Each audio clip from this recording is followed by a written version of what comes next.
Dios habla incluso en el silencio. Mateo despertó antes del amanecer. No había ruido en la casa, solo el golpeteo suave de su propio corazón.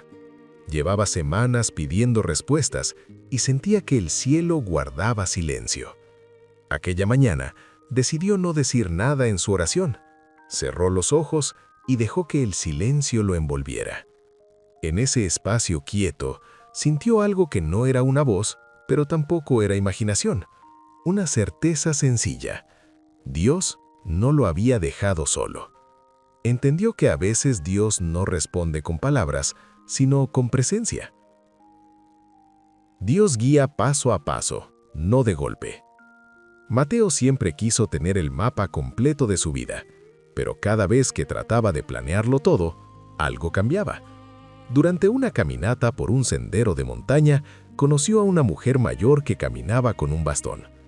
Ella le dijo que solo miraba el paso siguiente, no el final del camino. Mateo comprendió que Dios hacía lo mismo. No mostraba el destino final, sino el siguiente paso. Pensó que tal vez eso también era amor, porque avanzar así lo obligaba a confiar. Dios corrige para sanar, no para herir. Había decisiones de Mateo que lo perseguían, acciones de las que se avergonzaba.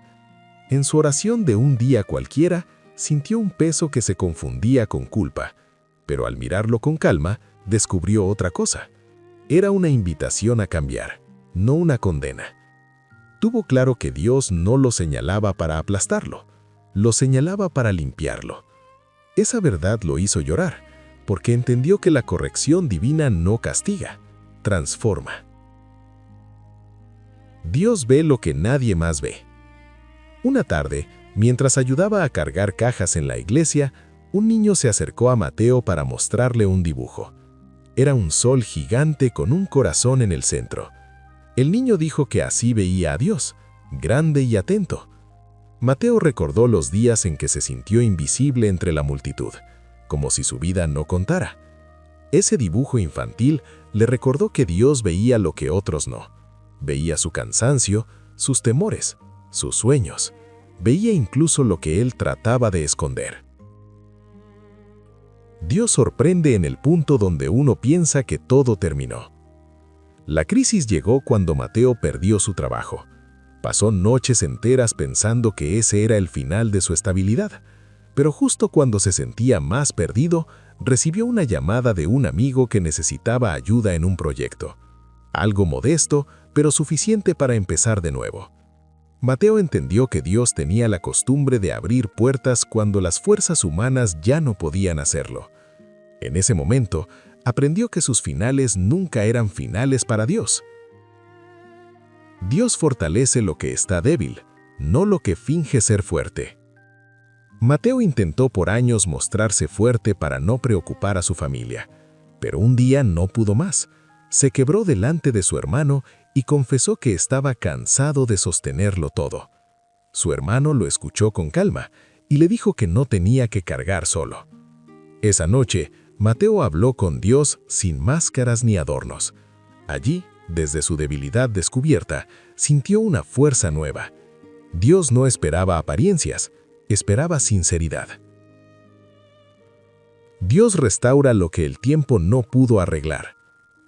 Había rencores que Mateo llevaba desde su juventud, historias que él creía enterradas, pero una conversación inesperada con un viejo amigo abrió heridas que seguían vivas. Esa misma noche, mientras oraba, sintió un llamado a perdonar de verdad, no por obligación, sino por libertad. Le tomó días, conversaciones difíciles y muchas lágrimas.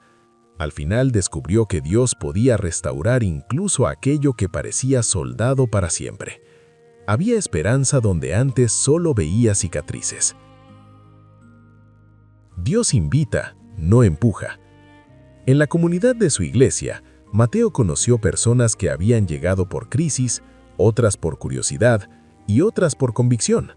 Notó que Dios no obligaba a nadie. Invitaba, llamaba por nombre, esperaba con calma. Mateo aprendió a reconocer ese estilo en su propia vida. Dios no lo empujaba hacia la fe, lo atraía con calma, como quien abre una puerta y deja que entre la luz sin apurar a nadie. Dios siembra en lo pequeño lo que luego crece en grande. Un día, Mateo decidió empezar un hábito sencillo: leer un versículo al despertar. Al principio parecía poca cosa, casi insignificante, pero con los días notó que la palabra le daba claridad para actuar, paciencia para hablar y serenidad para enfrentar lo que antes lo alteraba. Lo pequeño se convirtió en raíz, lo cotidiano se volvió fuerza. Comprendió que Dios trabaja así: toma lo mínimo y lo convierte en fruto abundante. Dios no se cansa de perdonar. En una conversación con su pastor, Mateo confesó que sentía vergüenza de pedir perdón otra vez por el mismo error. El pastor lo miró sin juicio y respondió que Dios no perdonaba por obligación, sino por amor. Mateo comprendió que él mismo era quien se cansaba de su propia humanidad, no Dios. Esa noche abrió su corazón sin miedo y sintió un alivio que no había sentido en años. Era el recordatorio de que el perdón divino no tiene fecha de caducidad. Dios prepara a las personas antes de enviarlas a una misión. Por un tiempo, Mateo sintió el deseo de servir de una forma más firme. No sabía cómo, ni dónde, solo sentía ese fuego suave en el pecho. Un día, un líder de la iglesia lo invitó a participar en un ministerio de apoyo a personas en situación difícil. Al principio dudó, pero luego entendió que todo lo vivido lo había preparado para escuchar, acompañar y comprender. Ningún dolor fue inútil, ningún aprendizaje fue casual. Dios había trabajado en silencio para usarlo después. Dios es fiel incluso cuando uno no lo entiende. La mayor prueba de Mateo llegó con la enfermedad de su madre. Fueron meses duros, llenos de visitas, oraciones y lágrimas. Aunque pidió un milagro, no llegó, como él esperaba. Sin embargo, en los últimos días de su madre, vio una paz que no podía explicarse. Era como si Dios estuviera sentado a su lado. En ese tiempo, Mateo comprendió algo que cambió su fe para siempre.